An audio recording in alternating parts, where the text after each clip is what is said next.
How is your mental health doing with the pandemic going on? Pretty crappy but trying. My apartment is so small I feel crushed. Also, my childhood cat I'd had more than half of my life had to be put to sleep yesterday. I'm a 32-year-old man and really, I just want my mom, as sad as that sounds. I'm so sorry to hear about your cat. You're never too old to want your mom. Hang in there, buddy. Hopefully this situation won't last more than another month. The fact that it could even last a month is horrifying to me. Not good. I just found out my grandma has terminal brain cancer. The treatment center I go to is closed. I'm broke. Can't get the dental work finished that I started before everything shut down. My only means of transportation is the bus, so that puts me at a higher risk. And a bunch of other stuff. I'm hanging on by a thread. Hang in there, buddy. Try to focus on what you can control. I am truly sorry to hear about your grandma. Does she have access to a phone? Maybe you could call and chat with her. Help both of you take your minds off everything. I'm feeling hopeless. We started a brewing company 8 years ago on a 15-gallon system supplying one local restaurant.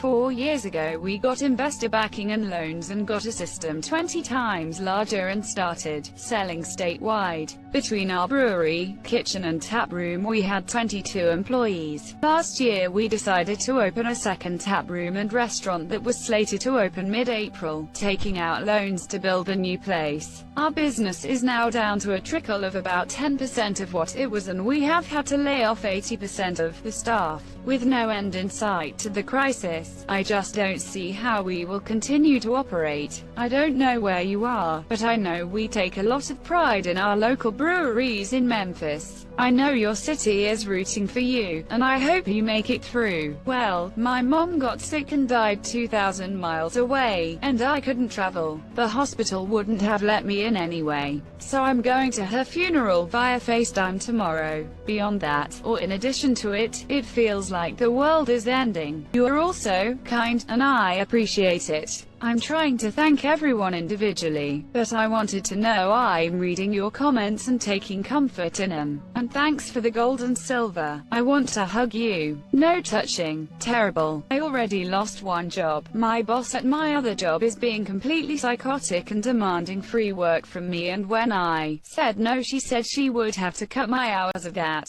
So here I am, less than 2 months away from finishing my college degree and probably getting a new job, but now suddenly I'm likely about to lose everything I've been working for. Years of working 2 or more jobs, as a single father, while going to school, and suddenly the economy is completely fucked. No, I'm not doing real great, but thanks for asking. Good. Don't let psychotic like that take advantage of you during a crisis. The saving grace is there are going to be a lot of people in the same boat. I live in a red state and our Supreme Court has already banned evictions. I expect a lot more relief will be coming down the pipe this upcoming week if they don't want riots by April. I hate going places. I love my home and it's where I prefer to be most of the time. All of a sudden, I feel a strong desire to go out and do something. WTF, brain. Oh my god, I can relate. I'm an introvert but I'm longing to hang out with someone, anyone. I'm an introvert as well. Knowing hardly anyone is outside makes me want to go outside. Horrible. My regular anxiety was already past my coping skills. My family relations were already strained. I've been unemployed for a while, and was waiting on a job offer that no longer exists. And none of my older relatives are taking this thing seriously. I'm terrified that I'm going to bury my parents and be homeless by the end of the year. So sad to hear. What are you planning to do now? Not great. Doesn't help that our family is divided into camps, those who take corona seriously and those who think it's a joke. Lots of arguing, door slamming and anxiety. Many people are having a worse corona than me. I was already unemployed so it didn't change much for me. All you can do is your own personal best. I hope your family learns to communicate more effectively and can all get on the same page. completely plummeted. I am absolutely miserable. DM me if you want to talk. As long as you promise not to dox me, I'm happy to get on the phone for an hour. Username wholesomely checks out and Lieutenant 3. I'm so FKIN bored all the time. Being home is only fun when it's by your own free will. Yeah, I'm going a bit stir crazy also. Any hobbies or projects you want to work on? Good places to walk to nearby. One cool thing I've heard people do is socializing over vid chat. I grabbed a beer with a buddy last night using Google Hangouts. Also, pro tip, try putting your laptop and/or phone away somewhere to take a break from the crazy addictive internet. Sometimes I put my laptop in the closet grinning face with sweat.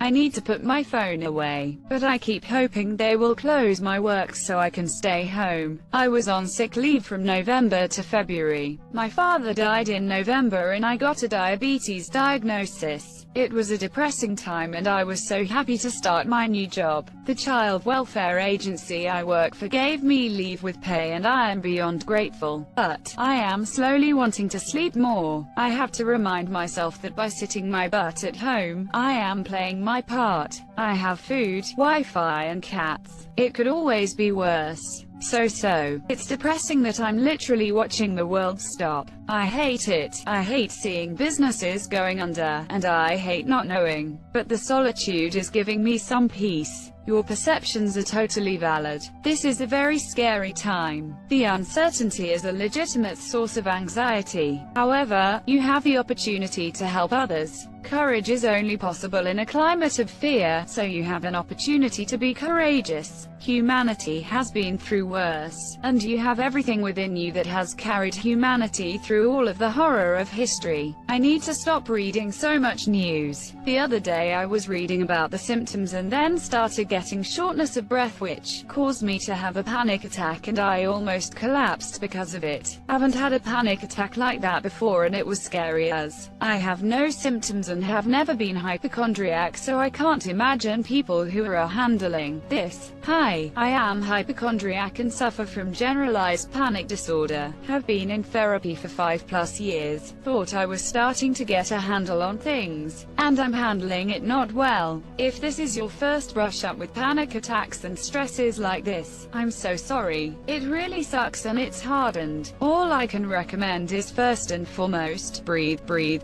Try to find somewhere to sit down and breathe some more. I had to cut out all news and media except for 10 minutes at the end of the day. Nothing changes all that much, and checking it obsessively on first waking just wrecked the out of my day anyway. I'm so sorry we're going through this. It's so unexplored. My mental health was already in the dumps before this happened. Now it's worse. I started off suicidal and drunk. Now I'm kind of numb and running out of alcohol. Don't give up to alcohol. You are better than that random stranger. Keeping busy. Lots of guitar practice. Learning Python. Nice progress on number of pull-ups and push-ups. Got some nice maintenance projects around the house. Next up, living room fort. Oh man, I miss making forts with pillows. Thanks for the plan for tonight. Badly. There is renovation going on in my building, so I have to live in my friend's mom's guest room for a month. It was bad enough without the pandemic and I just want to go home. They are changing the pipes in the whole building, so no water for 5 weeks. They started this Monday, when the pandemic was just beginning here in Sweden. Excellent timing. Also, I'm currently in alcohol abuse recovery. Really didn't need this right now. Very poorly. All my clients have essentially dried up, so I'm pretty much out of work. I'm 35 weeks pregnant, so I'm isolated until she gets here. Can't even go to the grocery store, visit my mom. And to top it off, hospitals might be restricting my husband for being present for her being born. And the latest prediction is my local hospital will be overwhelmed by the time I'm due. My mill is also immunocompromised, so they won't be getting to meet their first granddaughter for a while. So really not good. My heart goes out to you. Stay strong. It's a matter mass. On top of pandemic, we had 3 devastating earthquakes this morning, got waken up by thunderous shaking in 6 a.m. Felt like building is gonna collapse. The town center is in chaos, and living with fear of pandemic is now combined with fear of dying from an earthquake. I just hope this is the worst and better is just to come. I'm an introvert by nature. The introvert stuff is fine. I can handle being alone, but not knowing what will happen next is making me incredibly uncomfortable and anxious. Normally I'd revel in the spare time where I could do PR projects, work on stuff in the house or in my workshop, but all I want to do is curl up into corner and watch movies and maybe play games. This is awful. I keep asking this all over the place, but how's your exercise? Are you moving your body at all? Oddly, I'm physically active. I live in a rural area, so I can go outside, walk in the woods, walk my dog, etc. I'm not sedentary. It's just not helping. Head just spins on what a pinhead our president is, how people are idiots, and how no one knows what will happen. Fun times. Not bad. Just waiting to get laid off or have work tell me not to come in. It's weird talking to anybody because it's all they want to talk about. And at this point I feel like I've said everything that was on my mind about it. Going to work every day makes me very nervous, but I just get done and get back to my house. I don't have any symptoms. I feel fine, but I'm worried I'll become a carrier and spread it to my parents, so I'm trying to avoid them, but they just keep showing up at my house with food to give me. I'm blessed as in that regard, and it's not lost on me. Financially I'm in a horrible spot since I'm one of those paycheck to paycheck people, but I was already rationing my meals to save money before all of this, so it's nothing new to me. Wish I had set myself up better for the apocalypse, but I'll take what I can get. I hope you all stay safe out there. It might be worth having a conversation with your parents about their visits. Have you discussed your fear of infecting them with them? I don't know, but if my girlfriend doesn't let me have some alone time, I'm gonna lose my mind. Yep, I have a husband and 14 children who all want and need their alone time with me. And I'm still working my 40 hours plus now, cooking every meal when I never used to. This introvert is going a little nuts. Having to tell college students they have to move out while only giving them a 5 to 6 day notice, then still telling them they have to leave after they plead their case. This has been far worse than any social distancing, quarantining, or any other aspect I've experienced so far. It sucks, and over the past 2 days I've gone home with an uncomfortable stomach because of it. Edit. If any of you or know any students who live on campus and are experiencing this, please show your housing staff some grace during this time. We know this is a terrible thing that is happening, and housing having to make students leave only makes it more stressful. It blows. We know. It blows for your housing staff too, because they don't want to make you all leave, and the decision was most likely out of their hands. Most housing staffs are working way overtime right now, and won't be getting compensated for it. We're working pretty much full-time on weekends now, and into the evenings on weeknights, and none of us want to do it. It's taking a mental toll on many of us. On another note, if you need resources, ask your housing departments if any nearby businesses or organizations are offering to help students. We've had local businesses and organizations extend offers for free or heavily discounted storage, car rental, and housing.